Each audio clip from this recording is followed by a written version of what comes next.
What's good, y'all? Today we talking about my top 6 favorite WWE wrestlers of all time. You know what I mean? Now, be warned, this is my list, so fuck all that bullshit you talking about. If you got an opinion, leave it in the comments. Just don't be a crybaby about it. Without further ado, let's get into it. Number 6, we got The Undertaker. Now, I know y'all niggas probably thinking, oh, how you got Taker at 6? Because it's not about who's more decorated or who's better. It's really about my favorites, you know what I mean? So that's how it go. But number 6, we got The Undertaker here.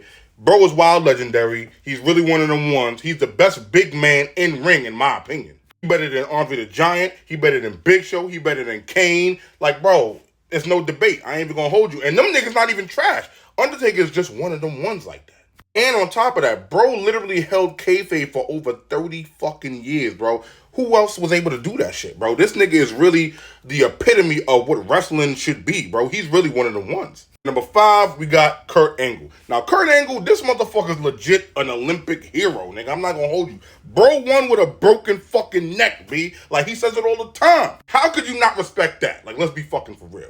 And on top of that, when bro joined the WWE, this motherfucker was one of the fastest rising stars there, bro. Nigga learned on the fly and just was on his bullshit. He was wildin'. Bro's promo game is fucking elite in my opinion, like one of them ones. And on top of that, his fucking comedy segments are fucking top notch. Like, he's up there with The Rock, Stone Cold, Goldust, Santino, R-Truth. He's one of them ones when it comes down to the comedy shit too. And let's not forget, bro was top notch in that motherfucking ring. Bro was really a wrestler for real, you know what I mean? Like, he's really athletic. This nigga's an athlete for real. And intensity? Psh, bar none. I ain't gonna hold you. The only one that even comes close to that is Chris Benoit. Now, we know he's a piece of shit. Fuck Chris Benoit. But at the same time, Kurt Angle, top notch when it comes to intensity in that motherfucking ring. And now the Perk Angle era in TNA, that proves everything that I'm talking about right now. Nigga, go watch it if you ain't see that. That man was on one. He was wilding in that motherfucking ring. Number 4, we got Randy Orton. Now, Randy Orton is definitely one of them ones. I watched bro like from when he first started and came through in 2003 on SmackDown and shit like that. I really watched bro's whole career. This motherfucker deserves everything that he got, bro. He's a hard motherfucking worker. He changes shit up when he needs to. This nigga is one of them ones, and I'm not gonna hold you. 2009, bald Randy Orton is still a menace to this day and has not been fucking touched.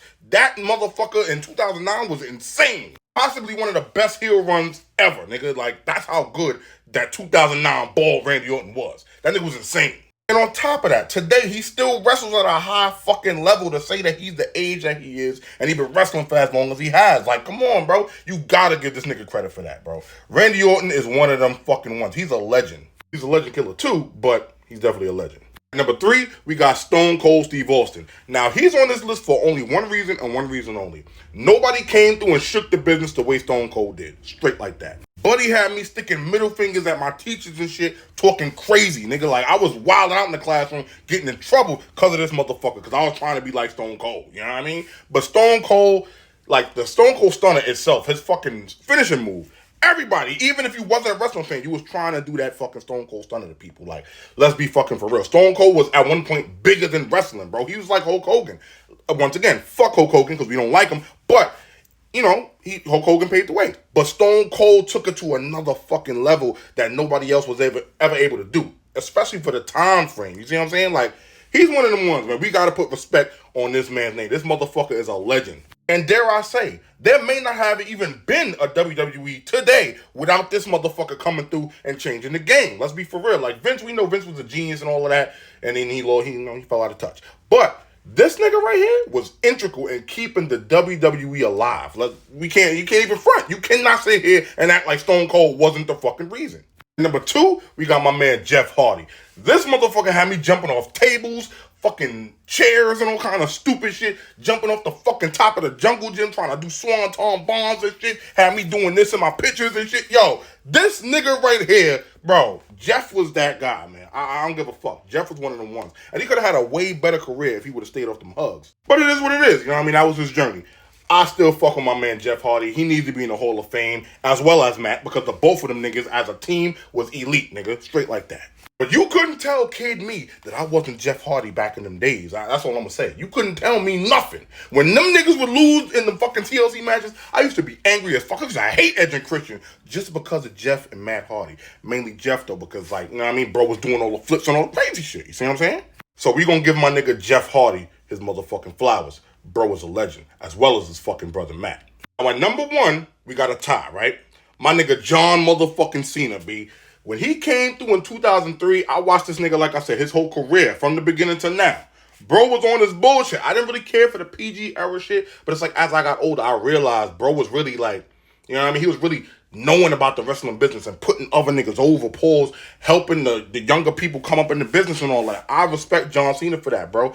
And on top of that, he kept WWE afloat at a time where shit was at its worst. You know what I mean? Like, bro was really generating bread. Like, he was really that guy. And on top of that, his motherfucking Doctor of Thugonomics, like that era, was unmatched. I'm not gonna hold you. That was the best part of his fucking career. And that was just the beginning. That just shows you how good this motherfucker was. Now, I don't know about you, but I damn sure know when John Cena finally retires, and I know he's never coming back to wrestle in that motherfucking ring again, I'm gonna be sad.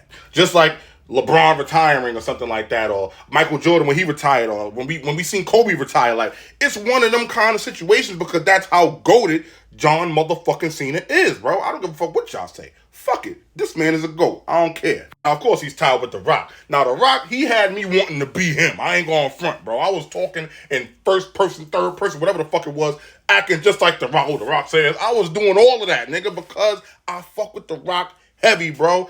I ain't going front. I wasn't really around for the whole, you know what I mean, Rocky Maivia shit when nobody was fucking with him. But when he became, you know, The Rock, like, I was watching this shit, bro. I was watching this shit from like 1998, 1999. I wanted to be this motherfucker, bro. To this day, Hollywood Rock is probably one of the best heel personas ever. Not even gonna hold you. This nigga turned into an asshole overnight. And everybody hated him. But it was so cool to fucking hate The Rock because bro was on bullshit. His promo work, his in-ring work, the fucking ideas he would come up off the fly. Like, bro, The Rock is one of them fucking ones. This nigga is a fucking legend. And to me, definitely one of my favorite wrestlers ever, all time. And he didn't even spend that long of a time in WWE like that. But bro definitely earned his stripes. I don't care what nobody's saying.